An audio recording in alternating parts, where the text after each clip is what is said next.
Hey, what's going on, guys?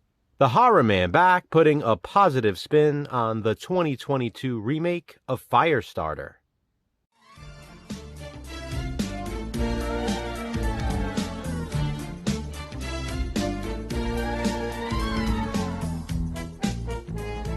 The remake of Firestarter was released last year to a very poor reception. It currently has a 4.6 out of 10 rating on IMDb at the time that I am filming this video.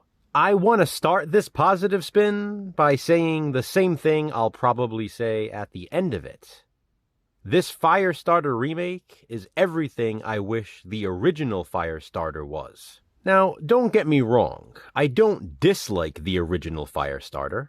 I'm a huge fan of Stephen King's work, and I've read the novel multiple times. The 1984 adaptation, while not one of my favorites, is still a movie I do enjoy. As a matter of fact, I even have a personal attachment to it, because my wife and I watched it during our honeymoon, when they were playing a Stephen King marathon during FearFest. But, with that being said, this Firestarter remake is better. Of course, this is just my opinion, so let me tell you why I feel that way. I have a long list of positives for this movie, so here we go. This remake starts with a quick nip shot. I mean, that's a good thing.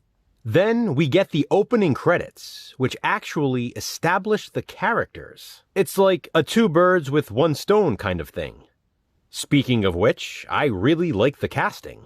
Ryan Kiera Armstrong is fantastic as Charlie. That was, of course, the role played by the young Drew Barrymore in the original. Zac Efron is great as her father, Andy McGee. And I really like Sydney Lemon as her mother. Michael Greyeyes plays Rainbird, the role played by George C. Scott in the original. Kurtwood Smith, Red Foreman himself, has a role. And a personal positive for me is John Beasley playing Irv, because he also plays a character named Irv in Everwood, one of my all-time favorite TV shows. There is a good twist with that character in this as well. Firestarter features an awesome musical score by none other than John Carpenter and his son, Cody Carpenter. I guess, in a way, that makes Firestarter another Carpenter and King collaboration. I love that this remake is super fast-paced and not overly long like the 1984 adaptation. One of my issues with the original was always that second act that sort of drags. This remake runs approximately 20 minutes shorter. That's a huge positive for me. I love that this remake is a modernized version of the novel and the first movie. Netflix is even mentioned. There's a cool aspect involving Wi-Fi and cell phones, and the fact that Charlie is not allowed to use them because she might be tracked. I thought that was a clever way to make this more of its time. We get to see more of Charlie trying to be a normal girl in school. I really like the scene when she has the meltdown in the bathroom. Yes, I said meltdown, pun intended. I also like that we are introduced to the other characters, mainly those from the shop, early on. Rainbird is genuinely scary in this remake, and the home invasion scene is extremely intense. In fact, the entire movie does a better job of building suspense. There's a darker sense of dread and impending doom. The film is more mean-spirited, more horrific, more gruesome. Charlie's struggle of dealing with her power is really well done. I like the frog analogy she uses at one point. I also love the comment made about untrustworthy media. No, not physical media, the mainstream media. I like the scene with the cat, although I do feel bad for it. And I like the scene of Charlie practicing her abilities in the woods. There's a nice suburban neighborhood setting at one point, which leads up to the scene with the bullies on the bikes, which is all part of Charlie's journey to try and rescue her dad, which I love.